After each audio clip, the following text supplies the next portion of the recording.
Welcome, my name's Chris, and I am here this week with a tutorial on how to play the song Something by the Beatles on guitar. This is really aimed at maybe more beginner or intermediate musicians who have not ever played a song like this with multiple chords.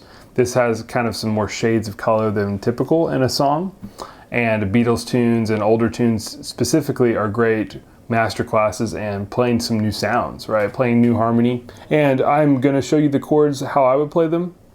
And this is not like a melody arrangement, just the chords, but we're really focusing on resonance and clarity and some maybe new voicings you've never done before to serve the song.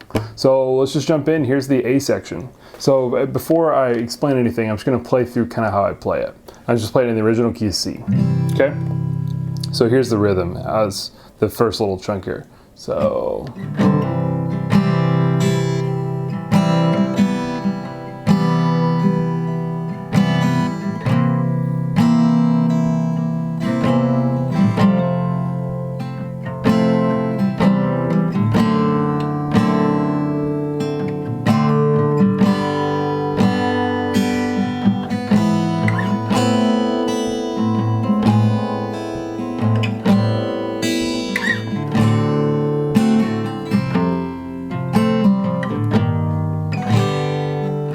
It takes us back, right? So this is the A section. And hopefully that sounded something desirable for you. If that, I would stick around if so, and if not, then yeah. But this is just how I'd approach this song, right? I'm going for this atmosphere. I'm trying to find that beautiful kind of long, connected, romantic feeling to this song. So I'm gonna just touch on some of these chord voicings real quick. So I like playing C like this with the added G, kind of just gives you some extra feel. And if I'm playing with a band, or I want to play this differently on every different context. So playing it alone and backing up a singer, or just singing it for myself, I'll play it differently than if I was in a band. I might play less if I was electric guitar in a band playing this song. I might be just playing, or maybe even like less notes, right? Be playing like another voicing. So, but I'm just kind of focused on like a solo performance of this song. I'm just playing the chords. I really dig that. It's really just adds so much clarity. This is in my key of C primary chord video. I'll link that below.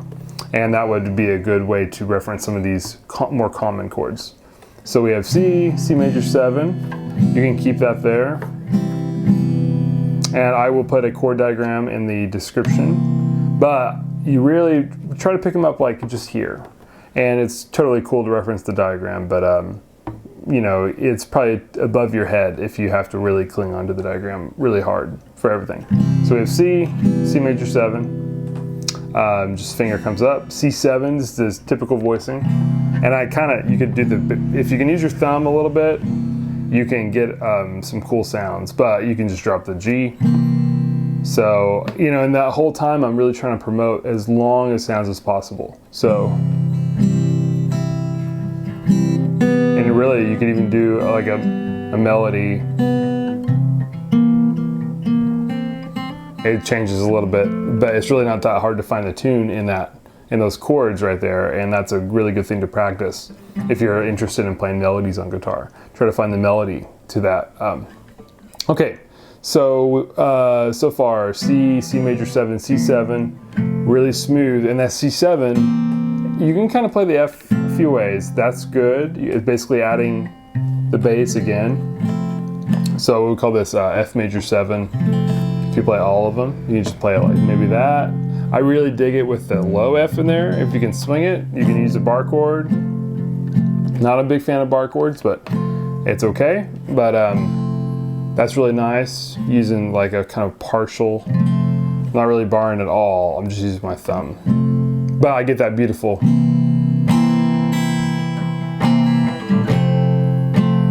Right, this kind of F. And then we have D, and I'm actually playing it, I think I played it like that. So this is kind of based on D7, but just putting the F sharp in the bass. And, ooh, that's cool, let's remember that. The F, going for F, D7, did it again, oops, G, right? F, D7, G. That's the rationale there though. So this is a mark of definitely a more advanced guitarist that uses a lot of inversions. They just really sound great, right? And there's kind of a clarity to them. Coming out of this into this. We're at that part. So using that, going to the G. And that's how I'm playing the G, just this 2-finger G chord that I really dig. So I would just take some notes here, like this D or this, you know, if you just take a D chord, you take the thinnest to the thickest, right? That's the rationale. That's a D over F sharp, and this is a D7 over F sharp, similar thing. And that F sharp part of it, right? The D7 chord over F sharp note, or D chord over F sharp note, that really adds a lot of pull, and that's just a beautiful way to kind of really connect chords like that, right? So that D over F sharp is beautiful. And it also just gives you a lot more depth to a D chord. Deep, right? D for deep. So, and that connects us to the G. And then here, to get to the A minor, let's just kind of catch up real quick where we're at. I want to butcher the song here, play it fast, like a disco tune. And then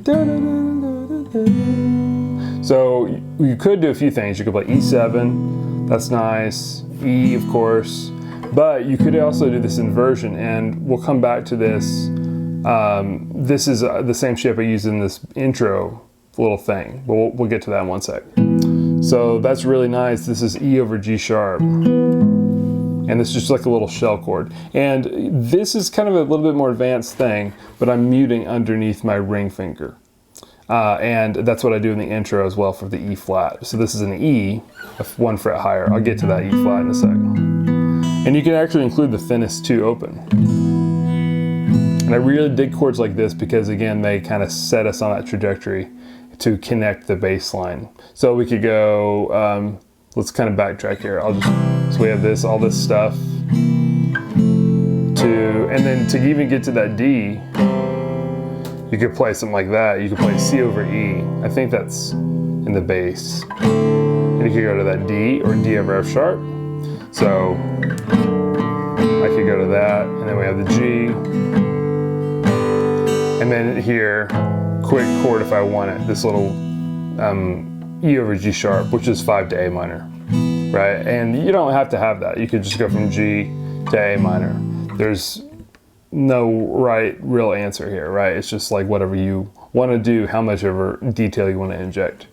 So I dig that though. And then this A minor part, that typically you could play like this. That's really nice, right? You can make that sound good. Just root position. I say root position, or standard A minor, and just moving down that middle note. So this is A minor, major 7. James Bond, right? Often people hear that. And then A minor 7, going to D7. But I kind of dig this up here. And E chords and A chords and D chords are really all over the fretboard because of the open root. So A minor, like here. So this is really cool, like this little third here, which is like a little harmonic interval, right? And you can put it up on 7 and 5. And now I can use this A here, and I could go like, and then I could move this, the D string note there, 7 down to 6, 6 and 5, right? 5 and 5. And then this can finally go down to D7 if I wanted to. Or I could even go, right? Kind of keep that same thing going, right? That's why that chord progression is so pretty. It's because of that moving note. So,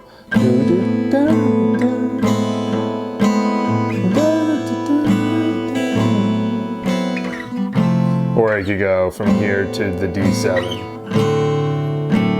You can do that, right? It goes to F, or D7, and then F. And now here we have the intro. I didn't play that yet. So, you know, if I was just one person playing this tune and trying to cover the licks in it and stuff too, as well as the harmony, I might go something like this. I might go and play that little lick there, right? The melody. So A, G, F. and then that's in that F chord that I showed you before. And then this E flat out of nowhere, it's harmonizing that B flat. I go over this more in this something masterclass thing that I talk about the theory. I'll link that below too. But this is how I'm playing it, and this is the other shape, right, that we just did a second ago. So this is E flat over G. And really good to know some of these. I know it's kind of weird, right? And the G's in the bass, not the E flat. But it's a really good sound, and again, I'm muting under my ring, so there's nothing there. It's just dead, right? So I would get,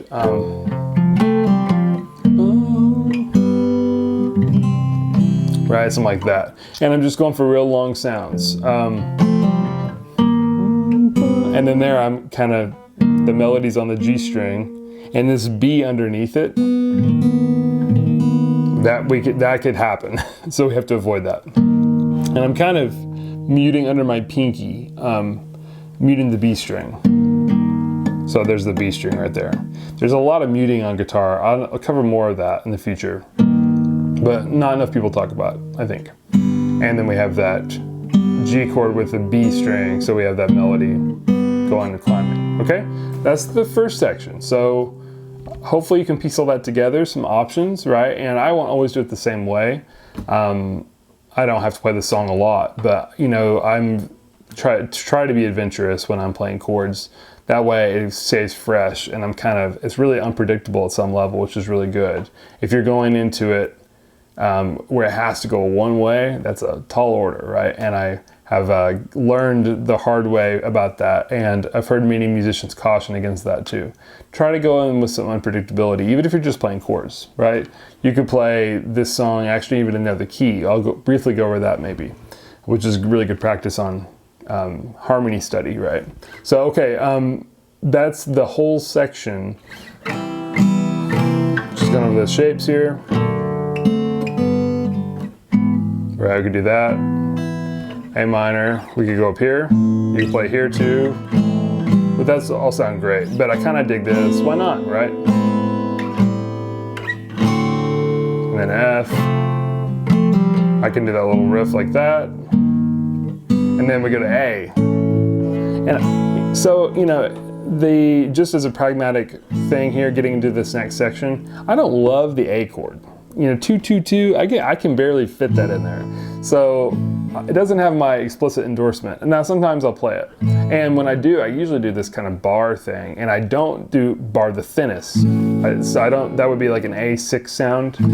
I kind of want that thinnest open, so I kind of break the bar, and it's kind of hard. And I can't do it, but it's not comfortable. So I'm usually playing A with like 2 fingers, or you could even play it where I'm kind of muting the B string or have it open. That's nice, but here it's kind of that really bright A major, right? You could also do this where you mute the G string. Again, not A7, not that really loaded sound, right? But this, just mute that G string. Again, under finger mute, under my index. Right, so that's really nice. And this next section I want to handle, it's kind of nice to handle. Well, I'll show you let's go over the first way that might be the more faithful to the recording. So that would be an A chord. Let's say I'm just playing like that, or 2 fingers, or you know, some version of that. If you can get a finger down here on the 4th of thickest, this is this G sharp. So there's this little walk down. You could go 1, 4th fret, 2nd fret, open, right? So that's really nice, and that sounds like it. That's kind of more like the vibe, is the walk down in the bass. So I can kind of hear that all as one chord just walking down. You could get real pedantic about it, but it just sounds like one chord. And this little walk down thing is a good thing to do. You have to do it a lot in music. And you could also go up here, so 7 and 6. This is now an A major, not A minor, right? And I could walk this down. I could go 7, 6, 6, 6. I'm on the D and G. Now 4, 6. And then now I could do 2, 6. And that adventurous part of me wants to do that, but I usually go to an A chord. So we get 7, 6.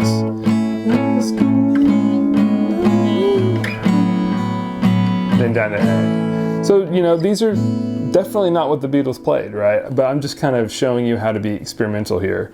And to me, this is really rewarding. This is a big reason why I pick up the guitar, is when I have these moments of freedom, you can kind of put your own spin on it, right?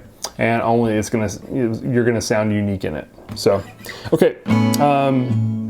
Now this section, after that, it's kind of pretty straightforward. You can do it like that, or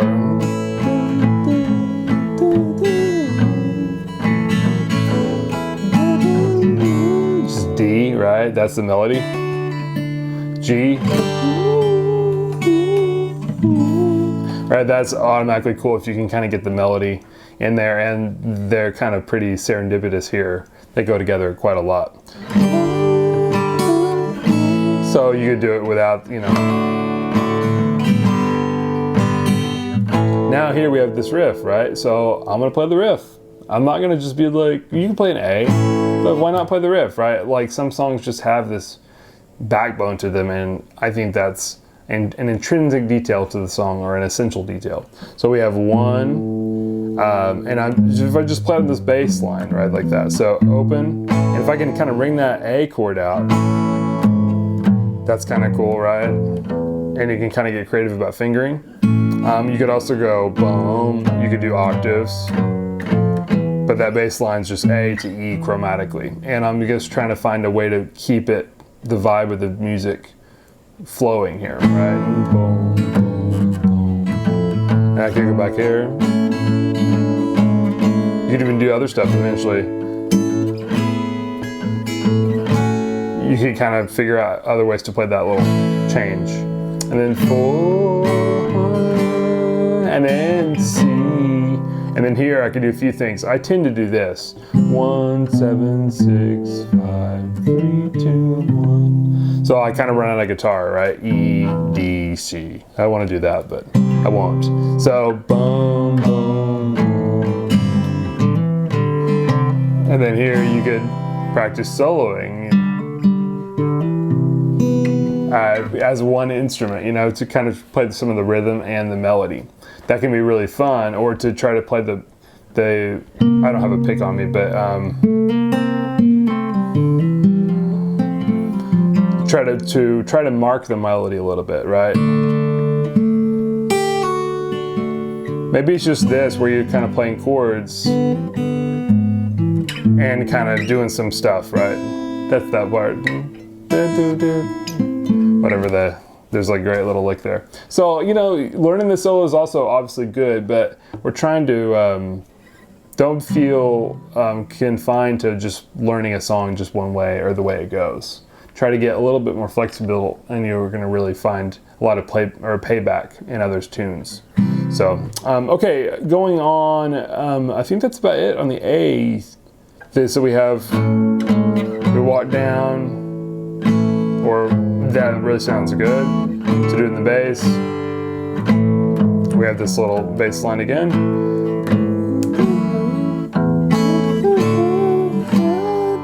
And then C. And that's pretty much it. The only other thing at the end is we have F, E flat, G, A. So when you're playing that stuff, just listen for the kind of voice leading. That's what I'm trying to let be my guide here. I'm not trying to get too regimented on what kind of chords I'm playing. I'm thinking more, what do I want to hear on the top? And I'll leave you with this. If you wanted to kind of level up even more from this, of course, you know, take anything that's cool that you think you could use, and you can make it your own, and other songs as well. But I would suggest trying this song in another key, and the only other key I thought would be really good, because you have to find a key where like the modulation isn't super weird. So if you play the song like E, for instance, or actually no, let's say in G. If you play in G, G to E is the same difference as C to A.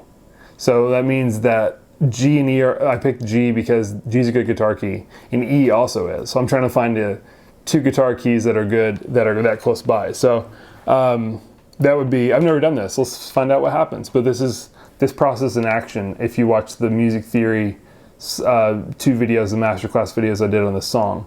This is the process in action, right? Of cashing in experience from one song into another because of these conventions like numbers. So let's give it a shot, okay? You just play it like this. It's really pretty. This might be a better key for your voice, right? I dig the E really open, and you could also go up here,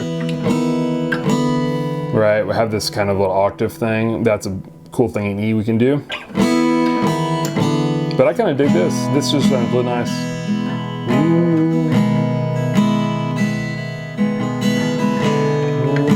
And then now A, I just want to play probably, that's what I kind of hear. And now we have F sharp 7. Now we're getting into a little funky territory. That E could stay open. 5. There's a few other ways you could play that though. 6. And then here you could walk down that G string note. And is there any other good way? I kind of like the E open there. It's kind of cool. So you could go like even, what's, I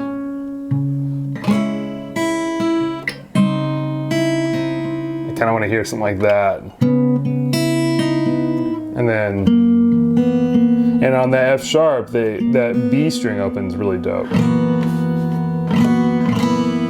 You can do like that. That's like a little shell chord. 2, skip, 2, 3. That's like a jazz shell chord for dominant. So I dig that, right? And then we have the A. What would this be? And then this would be, that's hard, G. Right, because it's flat 3. So it's 4, or dun, dun, dun, G. If I play it with the B in the bass, like before, there's 5, back to 1. And then that would resolve to G, right? No, I'm all confused. Oh, E and C sharp, oops. I played it in E. You have to play it in G first. So yeah, anyways, I'm getting confused. It's hard, right? This is really easy stuff to just get in over your head. So we're trying to think in numbers and 2 different keys and stuff. So if you start in G, it'd be right,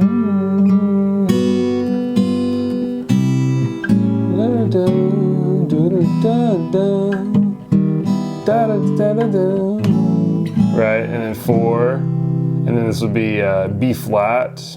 And then, I was kidding.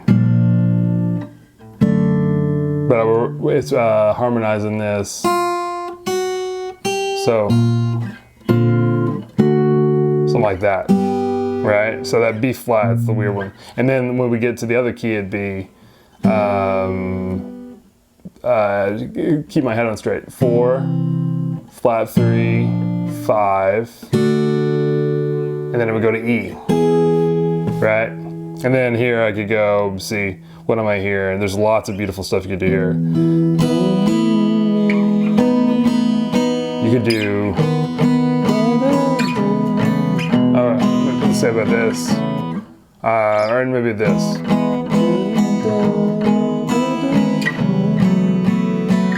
Something like that. So there's that little, that thing you can do if I do some intervals with it.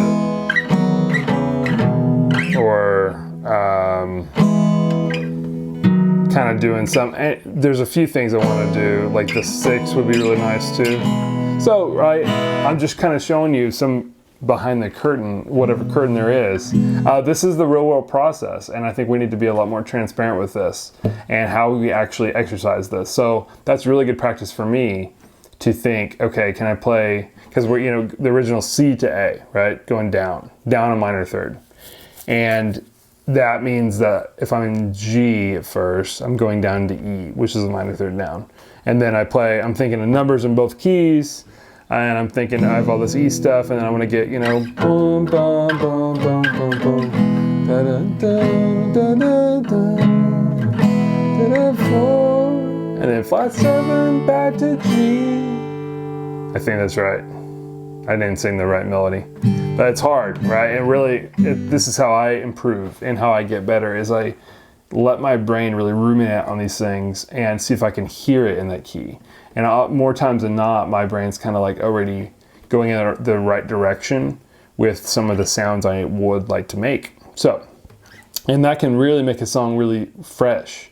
Like try playing, you know, any song, like whatever that you know well, play it in another key and see if you can do it. And see maybe the guitar stuff you do will be different. This is really good advice too for lead guitar players who are really bored of playing in the key of G all the time. Mix it up, play in the key E capo 3, right? Get creative with the capo. Or change the tuning, you get some, lower your E string down to D, like on thinnest, or there's lots of cool stuff you can do. So I want to leave it at that. Hope this was helpful for you. Check the description for chord diagram. And I will be back soon. Like and comment, all that, subscribe. I will be back with lots of videos for you. And I'm trying to get a lot of things filmed right now. So I will be also teaching something on piano soon. So be on the lookout for that, and watch the masterclass series on the theory on this song. And I just wanted to do just this dedicated chord video for you. So hopefully this has been helpful, and I'll see you next time.